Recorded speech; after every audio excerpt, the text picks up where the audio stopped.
Welcome back to the Program Design Series. Today we're going to look at exercise selection and scheduling, how to decide what lifts we need to be doing and how to arrange them throughout the week, and how to then refine the basics to suit the needs of a specific athlete. If you found these videos helpful, I'd appreciate a like, and if you're feeling really generous, maybe even a subscription and a share. Here we go. Exercise selection will vary to some extent among mesocycles based on their focus. Early in a cycle, we'll see more exercises with more variations of the competition lifts and more exercises focused on building basic qualities like strength. As a cycle progresses, we'll see this change to less variation and fewer exercises because of an increasing focus on the competition lifts. We can approach exercise selection in two basic ways. We can write a program that's suitable for an imagined general population who's well balanced, or we can write for a specific athlete and address their actual needs, which means appropriately managing strengths and weaknesses through both exercise selection and the distribution of volume and frequency among exercises and categories. I prefer to lay out a really simple schedule initially to get the basic structure down, which makes it easier to move pieces around or swap them out. I can quickly get exercise types into the arrangement I want, then go back and insert the actual exercises. We'll start with a mesocycle early in a cycle, so we're looking at a phase in which volume and exercise variety are highest. A typical structure for my programs is on Monday we'll do some kind of snatch, pull, and squat. On Tuesday some kind of jerk, technique work for snatch, clean, and/or jerk, and some overhead work. On Wednesday we'll do some kind of clean, maybe including a jerk depending on the athlete and the timing, a pull, and a squat. On Friday we'll do a relatively heavy total, and then squat. And then on Saturday we'll do some more technique and overhead work. This lets me get just a basic arrangement down before I start committing to details. Obviously, this can change significantly depending on the athlete and the circumstances. We may have both competition lifts on Monday and Wednesday, with one likely being emphasized with higher intensity and volume. We may not have such a focused jerk and overhead day on Tuesday, and instead use it for more competition lift variations like powers. We may move squats to the non-competition lift days. There are a lot of options, and you'll find with experience what you prefer and what works best for each athlete. But this is a really common basic structure because it's reliably effective. A general rule to keep in mind is that we usually want a bit less volume in the clean and jerk, or at least the clean, than in the snatch, both because the clean is more taxing on the body, but also somewhat less demanding of skill, so it doesn't have the same need for practice. But the skill side of this will vary among athletes, so you may sometimes have a pretty even distribution. This basic layout does a good job distributing exposure to all the lifts as well as volume and intensity, which is why it's so common. Exercise scheduling isn't just about volume distribution. We want to spread out exposure to each lift and the type of lift pretty evenly throughout the week to both have more regular exposure for the sake of skill practice and to balance the physical stresses on the body that vary from lift to lift. If you're only looking at distributing volume and intensity in a seemingly optimal way through the week, it's possible to end up with work for each competition lift all bunched up together. Another rule to keep in mind is that we generally want to group competition lift related exercises with each other. For example, if the snatch is the primary or only competition lift in a session, pulls or deadlifts should be of the snatch variety. This is most important for lifters who are still developing technical proficiency. The more advanced the athlete, the less important it is, so you can be a bit more flexible if there's a need to change that. So if we flesh out this basic schedule a bit, it may look like this. On Monday, we have a snatch variation, a snatch pull variation, and back squat. On Tuesday, we have a jerk variation, a snatch technique exercise, and some kind of jerk-related overhead strength exercise like a push press or press variation, and we'll do some upper body pushing accessories. On Wednesday, we'll have some kind of clean and maybe jerk, some kind of clean pull and front squat. On Friday, we'll have a snatch and clean and jerk, maybe variations of some type, but most often the conventional competition lifts, and then back squat. And on Saturday, some snatch and clean technique work, snatch-related overhead strength work, and some upper body pulling accessories. So what if we need to change this to 4 days?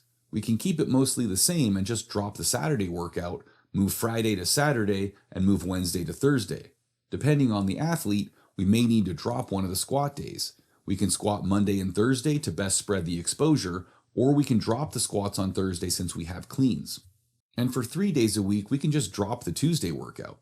With a 3-day schedule, you may need to stick to only once per week for each lift rather than twice, and may need to reduce squats to 2 or even only 1 day. Again, these are just loose schedules to use as starting points to work from as you refine for the specific needs of an athlete or group. And remember that the lower the volume and frequency you have to work with, the more you'll need to prioritize lifts and look for ways to get more effects from each exercise. So now let's look at how we might refine our basic 5-day schedule into a final product with a specific athlete in mind. First, we need to know the athlete's strengths and weaknesses because that will tell us what we need to emphasize and what we can cut back on. You can see more about this kind of assessment in part 2 of this series, which is linked in the description. Part of this will be seeing where the athlete's lifts fall in relation to each other. You can use this chart for typical ratios, but remember that these are not hard and fast rules, and sometimes lifts falling a bit outside the range isn't a concern. See the article linked in the description for more info on that. This will first guide your decisions on the basic ratio of competition lifts to more strength-focused lifts. For example, if an athlete has a ton of squat strength already, but his snatch and clean and jerk are relatively low, you can reduce squat work and push the competition lifts more. This will also help guide you on improving the execution of individual lifts. The key is figuring out why a lift is lagging behind others or not improving at the rate you think it should. You can simply add more of that lift and hope it works itself out, but you'll be a lot more successful if you assign exercises that directly address the actual problems holding the lift back. As an example, if a lifter's jerk is way behind his clean because he can't stay balanced in the dip and drive, just adding more jerks to the week isn't going to magically fix it. It's just going to be more practice doing it wrong. Or loading up on overhead work because you see his elbows bobbling around a lot isn't going to help when the reason his lockout is garbage is that the bar is too far forward to establish a solid overhead position because of his forward dip and drive. So let's get this basic week into a final format by choosing actual exercises. Let's say this athlete has trouble staying over the bar and maintaining balance in the pull. We can do halting deadlifts for our pulls in this meso, then maybe progress to pull to hip in the next meso, and eventually to complete pulls. We can also make the first snatch and clean days segment lifts with pauses right off the floor and just past the knee. Since we're looking for more volume at this point, we can do a complex of segment plus regular, and we'll select the actual reps when we determine the volume and intensity later.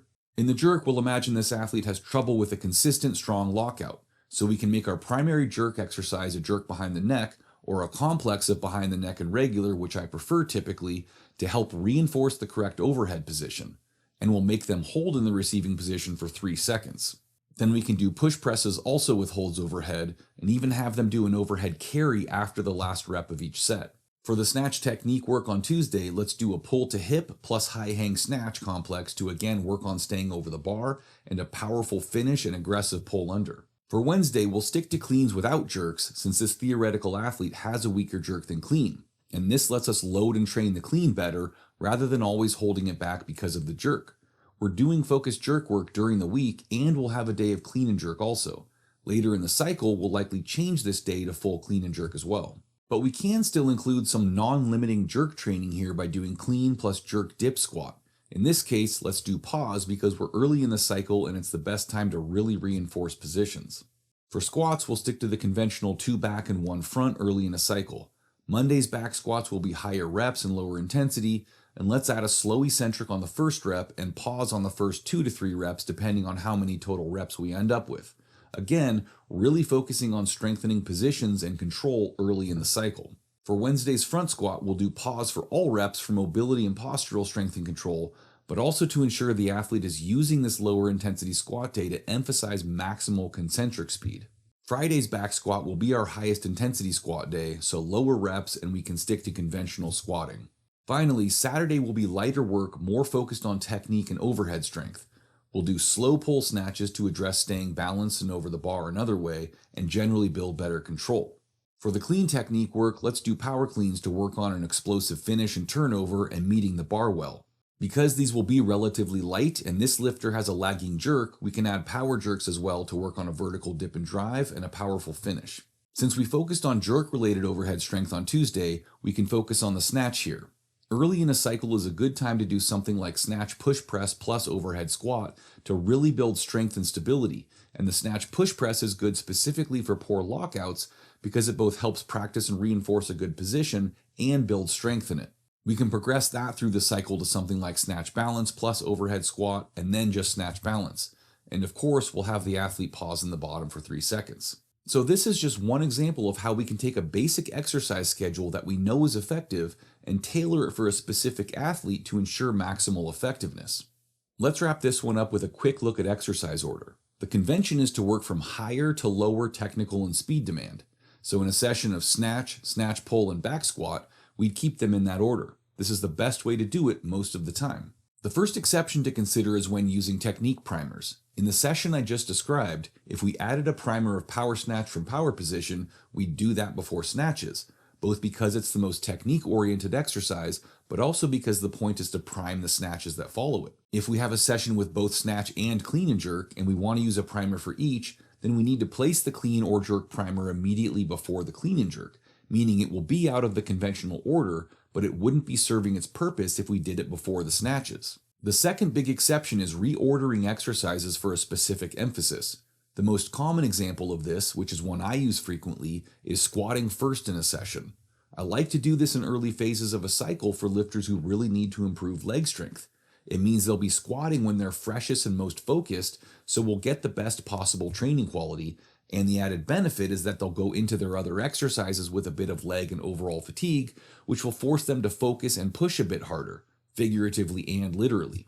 Finally, consider how order affects transition times between exercises. This becomes more significant and necessary with athletes who have limited training time, but even for those with plenty of time, we can make their sessions more fluid and not add unnecessary time in the gym that just reduces focus and quality. We can also help keep the body best prepared to minimize the potential for problems from not being adequately warm for the next exercise, and group-related exercises for better technique solidification. In a session with snatches, jerks, and snatch pulls, conventional ordering rules would mean we do them in that order, but it makes a lot more sense to do pulls immediately after snatches instead.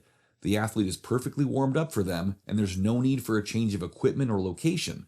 The bar is even already partially loaded. If we instead do jerks after snatches, we're unloading the bar, moving a rack onto the platform, or maybe moving to a platform with jerk blocks, then coming back and reloading the bar and possibly needing to do more sets of pulls to get warm again for that movement. These may seem like silly details to worry about, but it doesn't take much effort, and these are the kinds of things that cumulatively make big differences, so don't underestimate their importance.